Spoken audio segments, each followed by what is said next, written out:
আজকে আমি ইংলিশের গুরুত্বপূর্ণ ৩টি স্টেপ বলতে যাচ্ছি, যে ৩টি স্টেপ আপনারা যদি ফলো করেন, ইনশাআল্লাহ আপনারা ইংলিশে ফ্লুয়েন্টলি কথা বলতে পারবেন। তো ৩টি স্টেপ আমি এখন বলবো, আপনারা মনোযোগ সহকারে এই ৩টি স্টেপ শুনবেন এবং ফলো করবেন। ইনশাআল্লাহ আপনারা ইংলিশে কথা বলতে পারবেন। তো প্রথম স্টেপটা আপনারা সবাই জানেন, নিজে নিজে ইংলিশে প্র্যাকটিস করা। তো এখন আমি আপনাদেরকে বলবো যে আপনারা কতদিন নিজে নিজে ইংলিশে প্র্যাকটিস করবেন। তো আপনারা যতক্ষণ পর্যন্ত নিজেকে কমফোর্টেবল ফিল করবেন, মানে ইংলিশে কথা বলতে কমফোর্টেবল ফিল করবেন, ততদিন পর্যন্ত আপনারা নিজে নিজে ইংলিশে কথা বলবেন। একটা আপনারা যে কোনো বিষয় নিয়ে কথা বলতে পারবেন, এটা আপনারা সবাই জানেন। তো যখন আপনি মনে করবেন যে আপনি নিজে নিজে ইংলিশে কথা বলতে পারতেছেন, কোনো সমস্যা হচ্ছে না, তখন আপনারা কি করবেন? ২ নাম্বার স্টেপে যাবেন। ২ নাম্বার স্টেপটা হচ্ছে একজন লার্নারের সাথে প্র্যাকটিস করা। তো আপনাদের এখন ২ নাম্বার কাজটা হচ্ছে একজন লার্নার খুঁজে পাওয়া।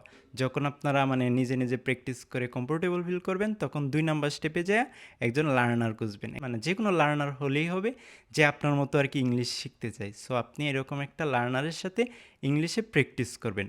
ইংলিশে লার্নারের সাথে প্র্যাকটিস করার সুবিধা হচ্ছে সেও মিস্টেক করতে পারে, আপনিও মিস্টেক করতে পারেন। সো দুইজনে মিস্টেক করলে দুইজনেই দুইজনকে মানে ভুল ধরিয়ে দিতে পারবেন। সো এভাবে আপনাদের অনেকটা ইমপ্রুভ হবে। যখন আপনি মনে করবেন যে আপনারা লার্নারের সাথে কথা বলে অনেকটা কমফোর্টেবল ফিল করতে পারতেছেন, কথা বলতে পারতেছেন ইজিলি, তখন আপনারা নাম্বার 3 স্টেপে যাবেন, যেটা হচ্ছে ফাইনাল স্টেপ। ফাইনাল স্টেপ হচ্ছে আপনারা একজন নেটিভ স্পিকারকে খুঁজবেন, যার সাথে আপনারা রেগুলারলি কথা বলতে পারবেন। সো এটা আমি অন্য ভিডিওতে বলবো যে কিভাবে নেটিভ স্পিকার সহজে খুঁজে পাবেন। সো যখন আপনারা নেটিভ স্পিকারের সাথে কথা বলবেন রেগুলারলি, তখন আপনারা মানে অ্যাডভান্স লেভেলের ইংলিশ বলতে পারবেন, কারণ আপনারা অনেক কিছু শিখতে পারবেন নেটিভ স্পিকারের কাছ থেকে।